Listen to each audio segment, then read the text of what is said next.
Now, for the final set of papers for this particular seminar and for the day as well, I'm going to now introduce Shelley Sengupta, Head of Insights at Pernod Ricard, for the final set, like I said, papers. And this segment is called Sailors, and as you may have guessed it, it's all about the people.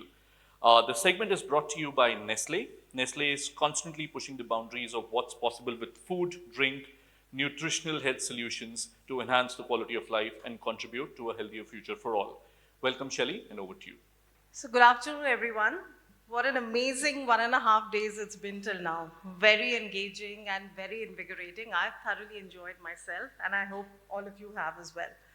So as Aman said, that we are on to the last session of paper presentations, and it's my great privilege and honor to introduce this last seminar topic, which is about sailors. Well, it is the sailor whose mettle is tested when we are navigating the choppy waters. So over the last day and a half, you have witnessed great thought leadership as the delegates have presented papers that have demonstrated innovative thinking, agility and resourcefulness in finding new solutions to old and new business problems, and of course, the use of technology to change the game. This section is focused on people. There's a famous saying, I forget who by, that the greatest wealth of a nation is in its people, and by no means is it any different for the insights and research industry. A smooth sea never made a skilled sailor, and it's all about the constant honing of talent, the sharpening of the tools, and nurturing of one's craft that enables one to stay ahead of the game. So this session is all about the stories of great honing of talent and creative steering to help our people sail in new waters, to become skilled sailors, to become masters of the game. So please give a round of applause to the next set of speakers.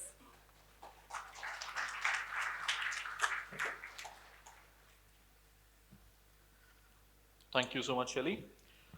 For the first team that we have in the sailor segment, we've got the team from Ipsos, and their theme is People at the Core.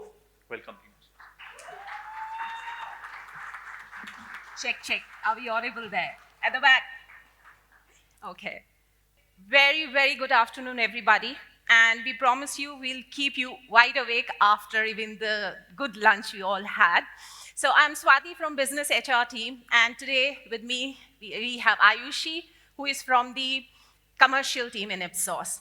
Hi, Ayushi. Firstly, I would like to thank you for taking out time to connect with me for this HR Connect. I would like to know how is it going for you?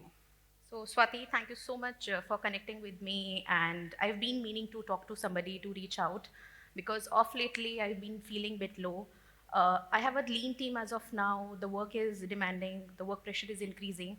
So all of this has slightly taken a toll on my health and overall work-life balance is disturbed. So yeah, I was looking out to speak out to you. Thank you for sharing that, Ayushi. Hello again. So with this short role play, we have understood the key concerns what Ayushi is facing. So for us as an organization, the major question in focus is that how to retain, motivate, and engage our people. Before getting into the solution, let me quickly talk about the key challenges we are facing as an organization. As Ayushi shared, that she is feeling burnout, and health is getting impacted. And in that situation, keeping people engaged is really, really critical. Another aspect I think Subbu talked about, and many of us, Ashwini shared about Gen Zs. So engaging them and talking about Gen Ps also, experienced people also, engaging them is also a big, complex situation right now.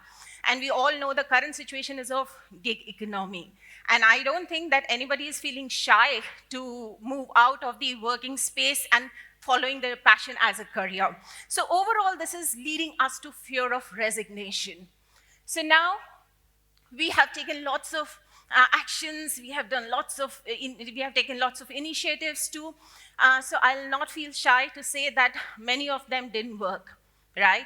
And we had learned from those mistakes, we have learned from those failures, and then came to an understanding that holistic approach works wonder.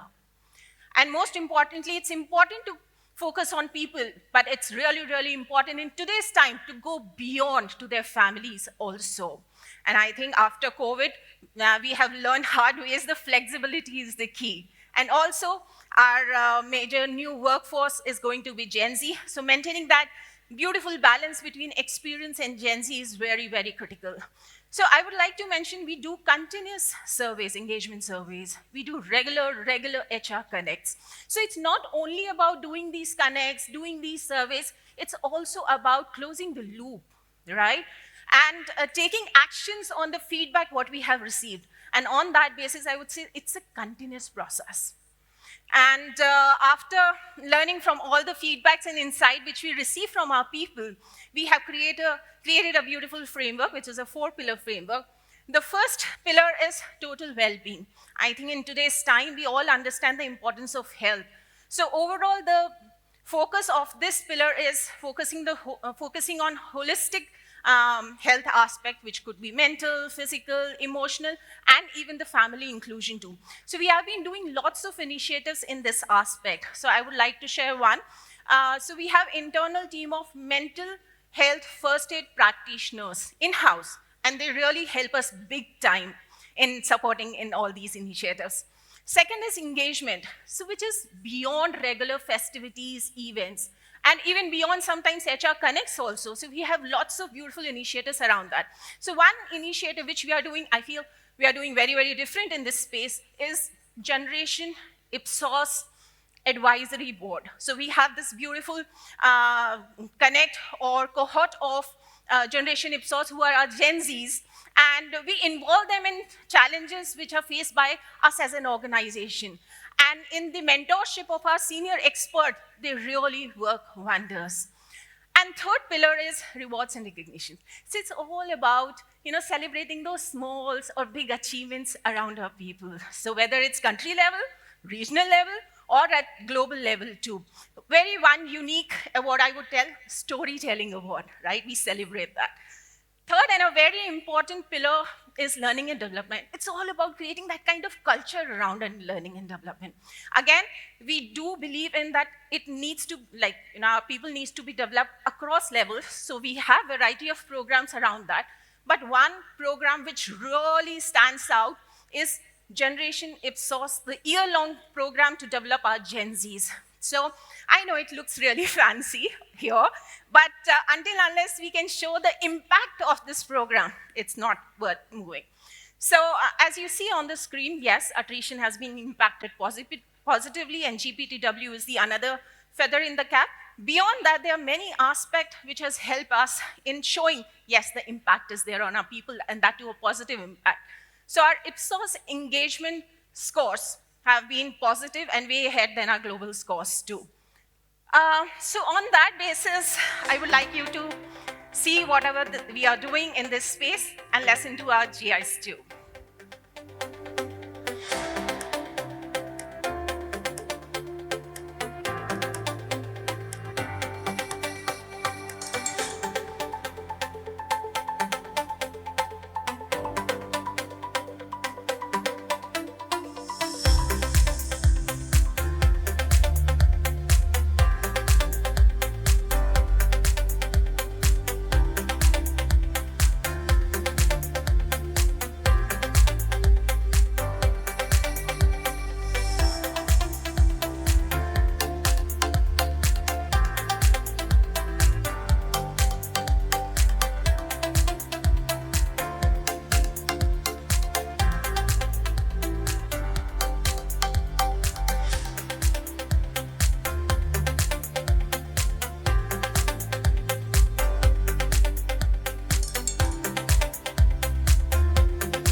Ipsos is a dynamic workplace with ample of growth opportunities. They take extra efforts to ensure that their employees are engaged in an inclusive environment with a sense of belongingness. And the exciting projects and the work that we do, followed by the teamwork culture that they have, has definitely kept us motivated throughout the year to go to office every single day. And what sets Ipsos apart is definitely this dedication that they have towards their employees and its global reach, of course. So yeah, I'm thrilled to be a part of Ipsos family. I love how Ipsos think about its employees. Like in the morning, they provided healthy fruits, and in the evening as well, they provided healthy snacks. And also their approach towards energy saving, like daily lights are switched off for 1 hour in all the offices. So that approach is really nice.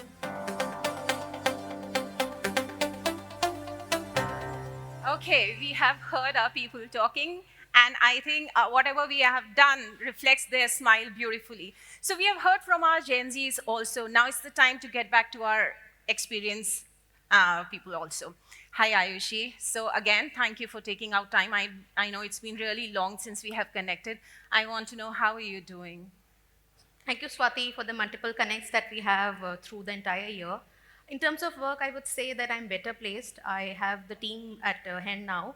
The kind of induction program for the freshers have really helped. I don't have to focus on their basic foundation, and I'm only focusing on the on-the-job training. So at work, I'm better placed, yes. Amazing. This is really, really heartwarming to hear, Ayushi. I am also concerned about your health. How is your health now? I think that's a long journey that will take some bit of time, but yes, the counseling sessions that I'm having with the team have really helped me to overcome the issues that I'm facing. But yeah, I have a long way to go on that. Thank you so much, Ayushi. So the message for the larger industry is that there is no magic recipe for employment, for employee engagement and retention. And at the same time, we need to be cognizant of the fact that what ingredients we are putting in our recipe. Change is constant, and at every level, they have different requirements. At the same time, holistic development of our employees is very important, and we need to celebrate our people at all moments. With this, we would like to conclude our presentation with a quote and leave you with a message that at Ipsos, our sailors are at the heart of the organization and help us navigate through the choppy waters. Thank you. Thank you. Oh, yes, questions. How do you reconcile employee wellness, mental and physical health, Gen Z priorities, alongside business pressures like deadlines, growth, numbers? I think very valid question in today's time. See, the pressure will remain, but it's more important that how do we encourage our people to take that kind of even short break in between also. And also different initiatives which we have, like employee assistant programs, suppose if they are feeling that kind of burnout. So those kind of bodies which we have internally, they really, really support well. So it's no more, in today's time, it's no more about work-life balance, it's about work-life integration. And on that basis, I believe we are doing a fair good job. Anyways, people will talk about more about around that. Attrition rate is significantly reduced as people now are not keen to switch over. So, any thoughts on that? There's a slightly organization-specific question which I'm not asking. Okay. Yeah, so I think we have seen the time of great resignation also. So after that, it's a big sigh of relief last year and this year. Yes, it has reduced. And when people are sticking to you, so I think that is the important time. That is the important moment, moment to keep them engaged and at the heart. So on that note, yes, attrition has in general reduced, but overall the entire engagement activities and initiatives and keeping people at the center or the heart of the organization is working well too, I believe. And that's a beautiful combination. Thank you. Thank you so much.